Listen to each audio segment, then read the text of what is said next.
warahmatullahi wabarakatuh.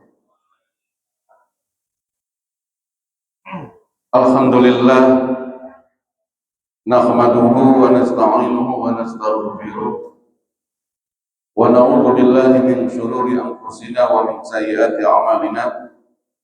May yahdihillahu fala mudilla lahu wa may yudlil fala hadiya lahu. Asyhadu an la ilaha illallah wa asyhadu anna Muhammadan 'abduhu wa rasuluh. Allahumma shalli wa sallim ala sayyidina Muhammadin al-bashiril mubashshir lisyakirin bima qala Allahul azim washkuru ni'matallahi in kuntum iyyahu ta'budun la in syakartum la azidannakum wa la in kafartum inna 'adzabi lasyadid. Alhamdulillah, kita panjatkan puji syukur kehadirat Allah Subhanahu wa taala karena pada malam Sabtu yang berbahagia ini masih di bulan Muharram 1447 Hijriah, kita semua bermuajahah berkumpul dalam rangka thalabul ilm, mencari ilmu.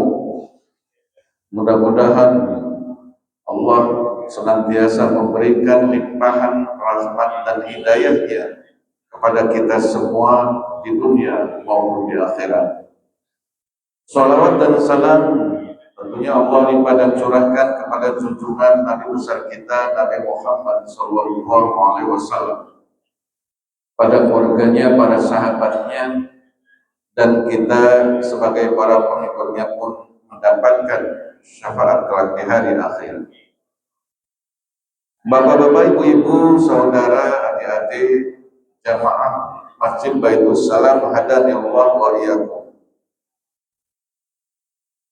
Melanjutkan pembahasan bab ma yaqulu idza arada dukhulul khala'a, bab apa yang diucapkan ketika masuk ke kamar mandi.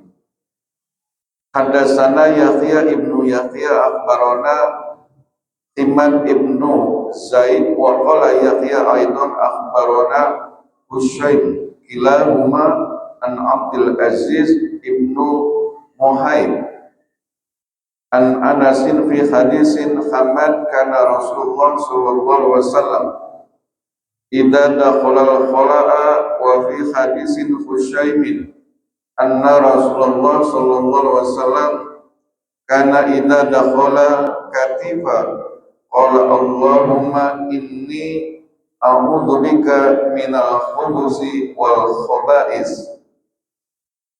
Telah menceritakan kepada kami Yahya ibnu Yahya, kata Imam Muslim, dan telah menceritakan kepada kami Himad ibnu Zaid, dan berkata Yahya juga dari Husain, keduanya dari Abdul Aziz, dari Anas, dari Himad, bahwasannya Rasulullah SAW ketika masuk ke kamar mandi, Rasulullah SAW mengucapkan Allahumma inni a'udzubika minal khubuthi wal khaba'is. Ya Allah, sesungguhnya aku berlindung kepadamu dari setan laki-laki dan setan perempuan. Dalam hadis tersebut dinyatakan bahwasannya kita disuruh berlindung kepada Allah Subhanahu wa taala dari gangguan setan. Lalu apa bedanya iblis, jin, dan setan? Dalam Al-Quran, Allah Subhanahu wa ta'ala menyatakan dalam firman-Nya, wa ma khalaqtul jinna wal insa illa liya'budun. Tidaklah aku ciptakan jin dan manusia kecuali untuk menyembah kepadamu. Lalu bagaimana dengan iblis yang dulu dalam sejarahnya dikeluarkannya Nabi Adam dan Siti Hawa memakan buah khuldi, digoda oleh iblis. Akhirnya Nabi Adam dan Siti Hawa dikeluarkan dari surga oleh Allah Subhanahu wa taala. Setelah itu ada syaitan. Kalimat a'udzubillahi minasyaitonir rajim. Sesungguhnya aku berlindung kepada Allah dari godaan syaitan yang terkutuk. Maka dalam kata iblis, jin, dan syaitan, Fazlur Rahman dalam kitab tafsirnya menyatakan bahwa iblis itu adalah ketuanya jin. Iblis itu artinya yang terkutuk. Karena apa? Sebelum diciptakan Nabi Adam alaihissalam, malaikat dan jin itu adalah makhluk yang benar-benar taat kepada Allah. Kalau dibandingkan umur manusia 1000 tahun pun, ibadahnya manusia dengan ibadahnya iblis itu lebih banyak iblis. Jadi jangan sampai manusia pamer dengan ibadahnya, padahal ibadahnya baru 2 tahun, 3 tahun, 10 tahun, 50 tahun, 70 tahun. Belum ada apa-apanya. Apalagi ketika ibadah pengen diketahui oleh manusia. Ria, pamer, ujub.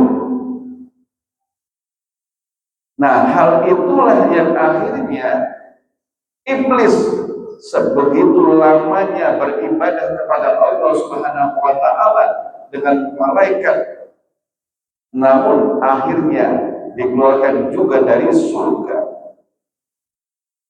Tafsir Ibnu Katsir rahimahullah menyatakan bahwa iblis ini bernama Azazil. Makanya malaikat ada Jibril, ada Mikail, ada Israfil, ada Israil, dan yang lain. Azazil adalah ketuanya para jin, dan akhirnya Azazil inilah yang disebut yang terkutuk, iblis.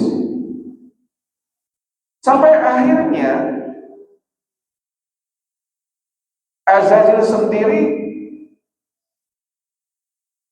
berjanji dengan Allah Subhanahu wa taala, ya Allah, jika aku dikeluarkan dari surga, tangguhkan kematianku sampai hari kiamat. Maka aku pun akan menggoda anak cucu Adam sampai hari kiamat sehingga sama-sama masuk neraka. Dikabulkan oleh Allah Subhanahu wa taala.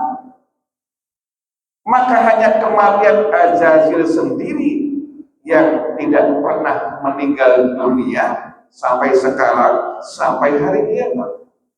Sedangkan anak keturunan Azazil ataupun iblis itu mati, meninggal dunia sama dengan manusia. Sedangkan Azazil, iblis, tidak pernah mati sampai nanti hari kiamat.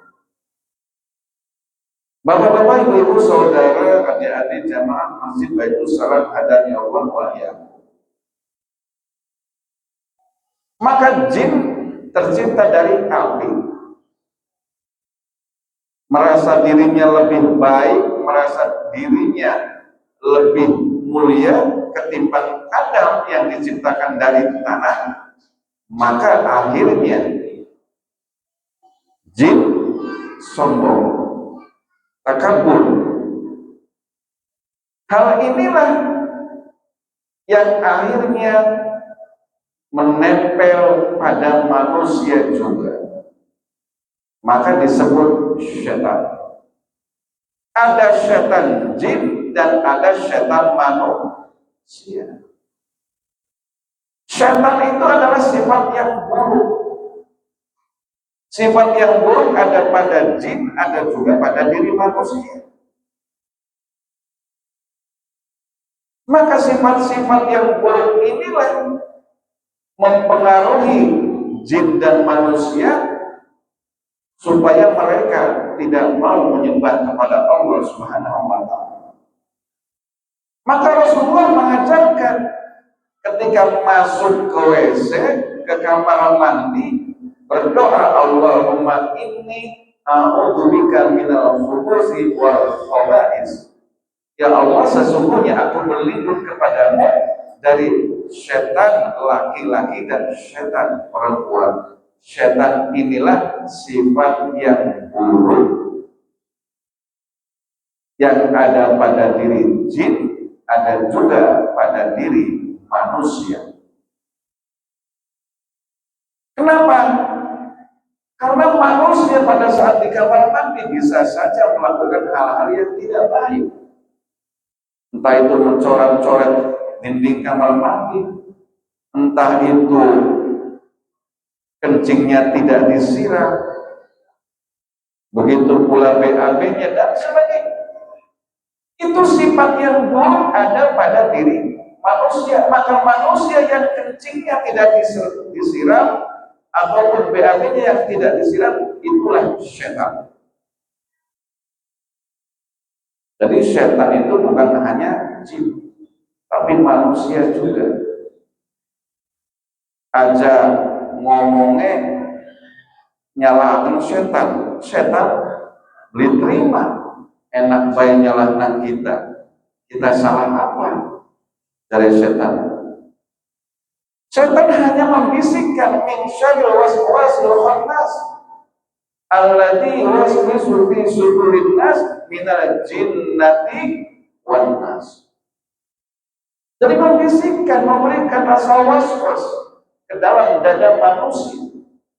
Siapa yang memberikan waswas itu? Minal jinnati wan nas, dari jin dan manusia. Nah, itulah yang akhirnya disuruh oleh Rasulullah SAW agar kita minta perlindungan kepada Allah dari sifat-sifat yang buruk yang ada pada diri jin, juga ada pada diri manusia. Bapak-bapak, ibu saudara, adik-adik jamaah Masjid Baitus Salam hadani Allah wa iyyakum. Dilanjutkan hadis berikutnya. Haddatsana Ahmad ibnu Sa'id ibnu Suhrin Ad-Darimi haddatsana Ahmad ibnu Sabit an Anasin an Jabir ibnu Abdullah radhiyallahu an sami'tu Rasulullah sallallahu alaihi wasallam qala inna syaitana qad aisa ayyabudahul musalluna fi jaziratil arabi walakin fit takhrishi bainahum. Telah menceritakan kepada kami Ahmad ibnu Sa'id ibnu Suhrin Ad-Darimi, telah menceritakan kepada kami Ahmad dari Sabit, dari Anas, dari Jabir ibnu Abdullah radhiyallahu anhu. Saya mendengar Rasulullah SAW bersabda, sesungguhnya syaitan telah putus asa karena tidak ada yang menyembah dirinya, orang-orang yang sholat di Jazirah Arab. Walakin fit takhrishi bainahum, akan tetapi syaitan mengadu domba di antara mereka. Jadi ternyata dalam hadis tersebut Rasulullah memperingatkan syaitan, jin, iblis, sifat-sifat yang buruk ada pada diri jin itulah yang akhirnya merasa putus asa. Karena apa? Pada saat Rasulullah SAW menyerukan orang untuk beribadah, menyembah Allah, yang dahulunya sedikit pengikut Rasulullah di Mekah selama 13 tahun hanya mendapatkan pengikut sedikit, lalu saat hijrah ke Madinah 10 tahun tapi mendapatkan pengikut yang luar biasa. Setan merasa putus asa. Waduh, yang nyembah saya jadi sedikit. Lalu bagaimana setan mengakalinya? Memberikan tipu daya kepada orang-orang muslim agar orang-orang muslim namimah atau sengaja diadu domba untuk mencari keuntungan, menebarkan permusuhan, menebarkan kebencian. Maka disitulah setan sengaja membisikkan ke manusia, orang-orang muslim, agar mereka satu sama lain tidak saling percaya.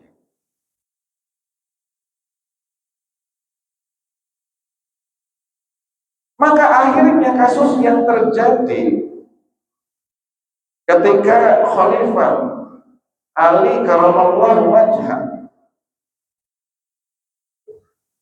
sampai digantikan di zaman kekhalifahan Bani Umayyah. Karena apa? Di situ manusia yang satu dengan manusia yang lain padahal sesama muslim sengaja menumpahkan darah, sengaja menebarkan kebencian, sengaja menebarkan permusuhan. Sampai-sampai Imam Husain, Imam Hasan diracun, Imam Husain dipenggal kepalanya lalu dijadikan bola. Yang melakukan siapa? Orang muslim. Maka di situ Rasulullah mengingatkan kepada kita, kalau orang sudah menebarkan kebencian, orang sudah menebarkan permusuhan, orang sudah menebarkan hal-hal yang negatif ataupun namimah, maka itulah setan yang terkutuk. Manusianya, bukan jinnya. Karena jin hanya membisikkan bahwa mereka minta ditemani nanti di yaumul akhir, di hari kiamat, masuk neraka bareng-bareng. Mendewenkan mati neraka. Maka Bapak Ibu Saudara, adik-adik, dalam hadis tersebut jangan sampai kita terpancing ketika ada orang yang menebarkan permusuhan, menebarkan kebencian, menebarkan iri dengki, hasud, dendam dan sebagainya. Nah, disitulah pasti manusia akan bersikap positif. Jadi tidak membabi buta. Pasti tabayun. Ada tabayun itu apakah benar seperti itu ataukah tidak. Begitu pula tidak mudah terhasut. Berpikir panjang, tenang dan tidak tergesa-gesa. Nah, inilah diajarkan oleh Rasulullah SAW. Bapak-bapak, ibu-ibu, jamaah masjid Baitus Salam hadani Allah wa iyyakum. Dilanjutkan lagi bab ad-dalilu an-naumal jalis la yanqudul wudu. Bab dalil tentang duduknya orang lalu tidak mengambil air wudu langsung sholat. Haddatsani Zuhair ibnu Harb, haddatsana Ismail ibnu Aliyah haddatsana Syaiban ibnu Farrukh haddatsana Abdul Waris kilahuma an Abdul Aziz an Anas qala uqimat as-salatu wa Rasulullah sallallahu alaihi wasallam najja li rajulin wa fi hadisin Abdul Waris wa Nabiullah sallallahu alaihi wasallam yunajir rajula fama qama ila sholati hatta namal qaum.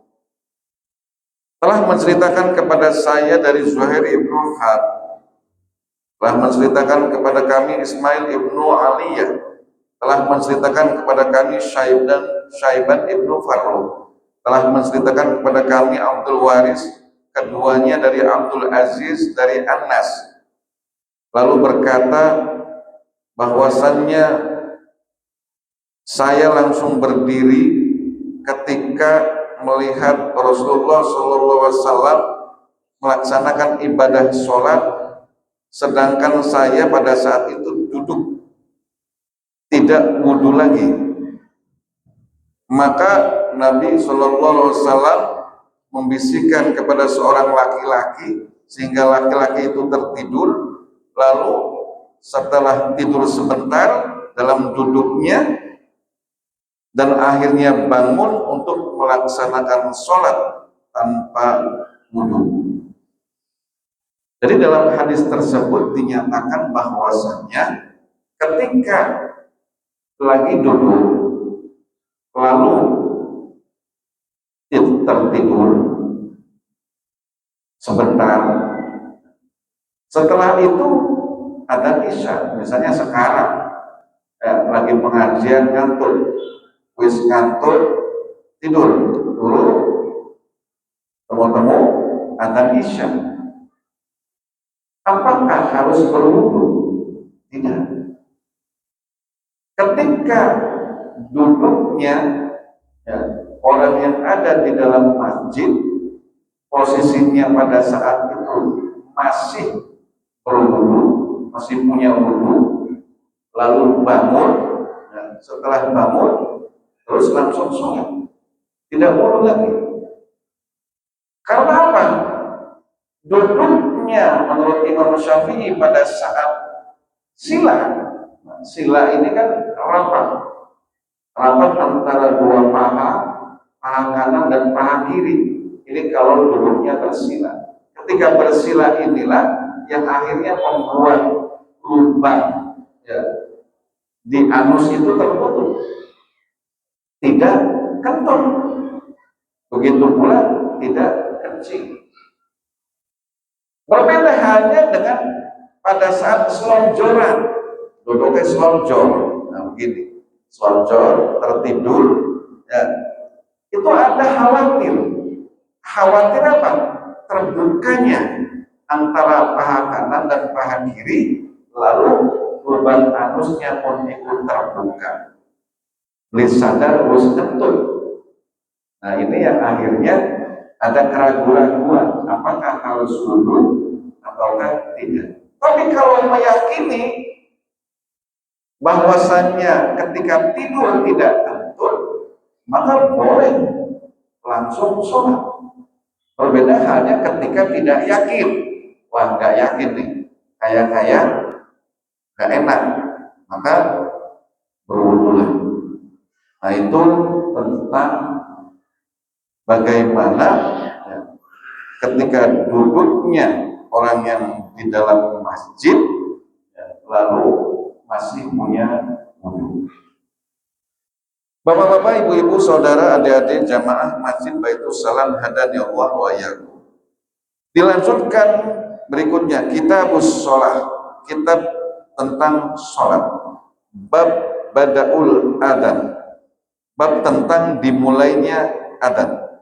Haddatsana Ishaq ibnu Ibrahim al-Khandali haddatsana Muhammad ibnu Bakrin wa haddatsana Muhammad ibnu Rafi haddatsana Abdul Razzaq qala akhbarana Ibnu Jurayj wa haddatsani Harun ibnu Abdullah wa lafdhu lahu qala haddatsana Hajjaj ibnu Muhammad qala Ibnu Jurayj akhbarani Nafi maula Ibnu Amrun an Abdullah ibnu Umar annahu qala kana muslimuna fina qadamul madinata yajtami'una fatakhayyanuna as-salawat wa laysa yunadi biha ahadun fatakallamu yawman fi dhalika faqala ba'duhum ittakhadu naqusan isla naqusin nasara wa qala ba'duhum qarnan masala qarnin yahuda faqala Umar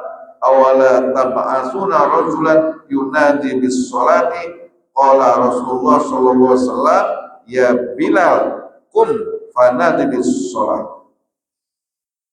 Telah menceritakan kepada kami Ishaq ibnu Ibrahim al-Khandali, lalu telah menceritakan kepada kami Muhammad ibnu Bakrin, telah menceritakan kepada kami Muhammad ibnu Rafi, telah menceritakan kepada kami Abdul Razak, telah mengabarkan kepada kami Ibnu Jurai, telah menceritakan kepada saya Harun ibnu Abdillah dengan lafaz yang sama yang diceritakan oleh Hajjaj ibnu Muhammad, lalu Ibnu Jurai, lalu Nafi pembantunya Ibnu Umar dari Abdullah ibnu Umar, sesungguhnya Rasulullah SAW ketika berkumpul dengan para sahabatnya pada saat tiba di Madinah, lalu datang waktu sholat, walaysa yunadi biha ahadun fatakallamu,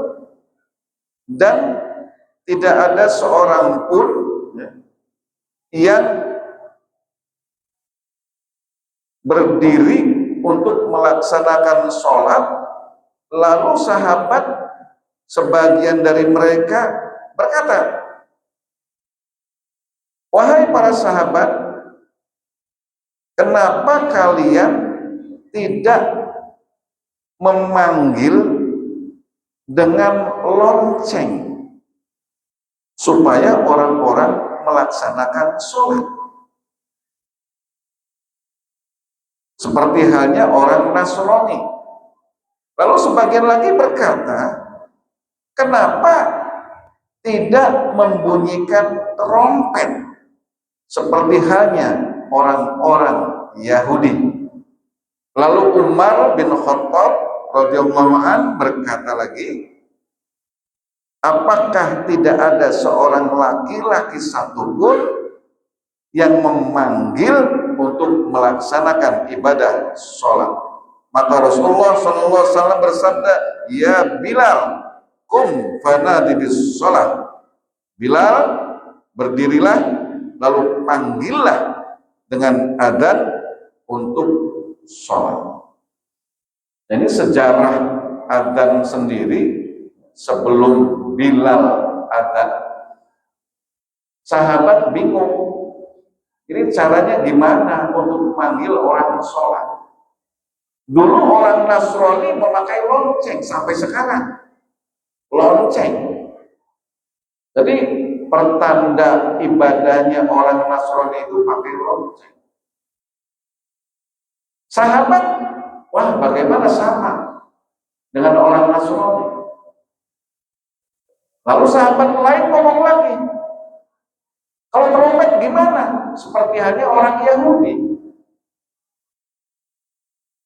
Akhirnya Umar bin Khattab usul lagi, masa tidak ada satu orang pun yang memanggil untuk sholat. Maka Rasulullah Bilal berdiri, lalu menuju ke atas bukit, dan beliau Bilal adzan di situ. Belum ada toa, belum ada toa, belum ada speaker. Nah itu permulaan adzan. Jadi pada saat kebiasaan bangsa kita dengan trompet, itu sebenarnya trompet itu pertandanya orang Yahudi. Apalagi di tahun baru, ya, biasanya orang-orang lebih cenderung pakai trompet. Nah itu sebenarnya tradisi orang-orang Yahudi untuk melaksanakan ibadahnya. dengan trompet. Jadi trompet itu ciri khasnya orang Yahudi, sedangkan lonceng adalah ciri khasnya orang Nasrani. Maka Rasulullah supaya membedakan dengan orang Yahudi dengan orang Nasrani, maka adzan itu diberlakukan dan Bilal sebagai muadzin pertama. Beliau Bilal meskipun hitam, tapi suaranya sangat merdu dan akhirnya menjadi muadzin pertama selain Ummu Maktum. Ummu Maktum adalah laki-laki yang buta. Maka ada sejarahnya ketika turun Quran surat Abasa wa Tawalla.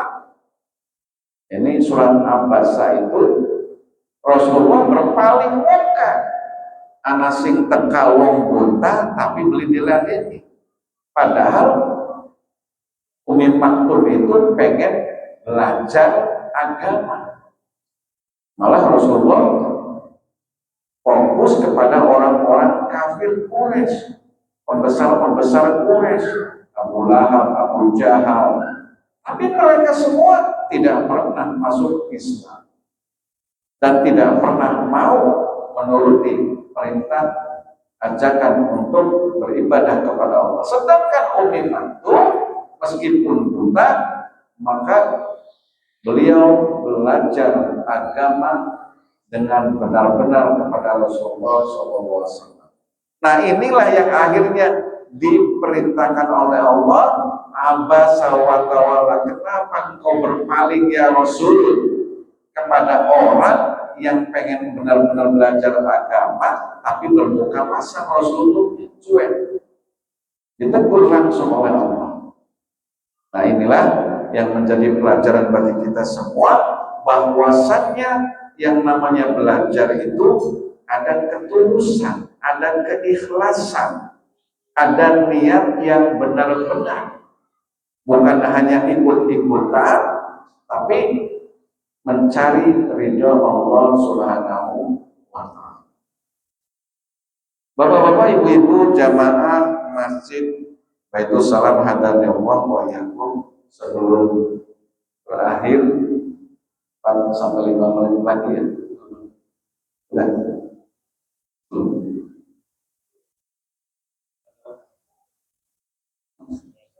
Ya.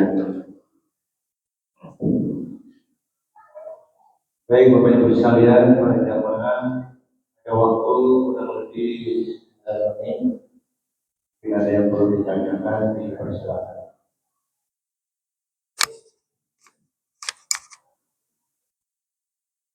Ya, maka Pak.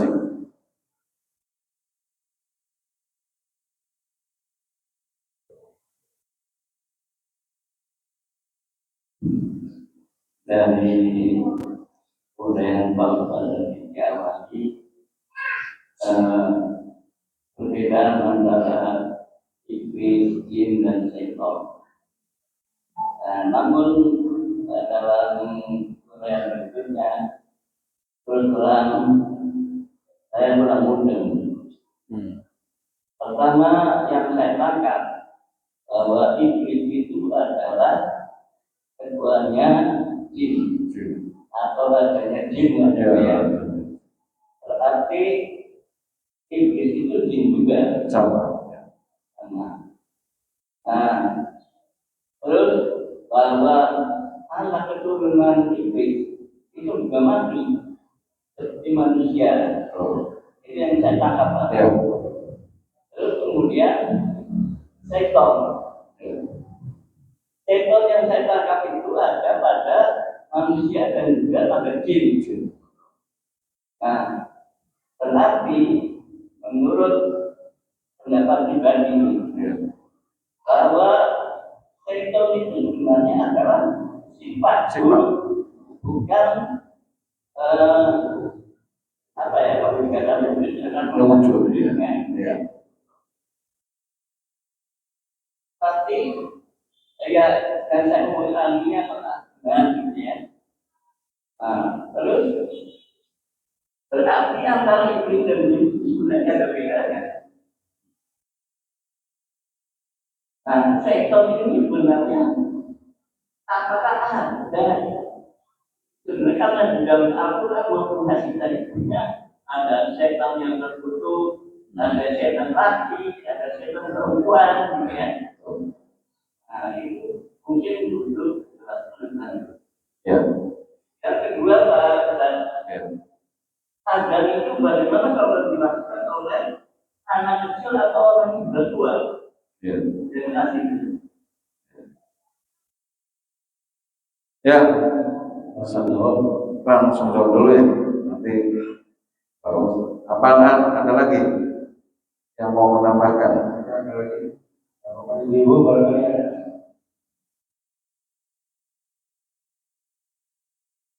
Ada Langsung jawabnya. Terima kasih. Antara iblis, jin dan syaitan. Jadi menurut kitab-kitab tafsir, termasuk Quraisy Shihab sendiri dalam tafsirnya Al-Misbah, itu lebih cenderung menyatakan bahwasannya ketika iblis itu gelap, iblis itu bukan wujud tapi gelap. Makanya iblis itu adalah yang tertutup. Artinya itu iblis. Ya, balasa yubalisu iblis. Jadi yang terkutuk. Nah, yang terkutuk inilah jin yang namanya Azazil. Azazil ini adalah iblis yang terkutuk, rajanya jin. Nah, jadi sama dengan malaikat. Malaikat, rajanya malaikat Jibril. Makanya ada Jibril, ada Mikail, ada Israfil, dan yang lainnya.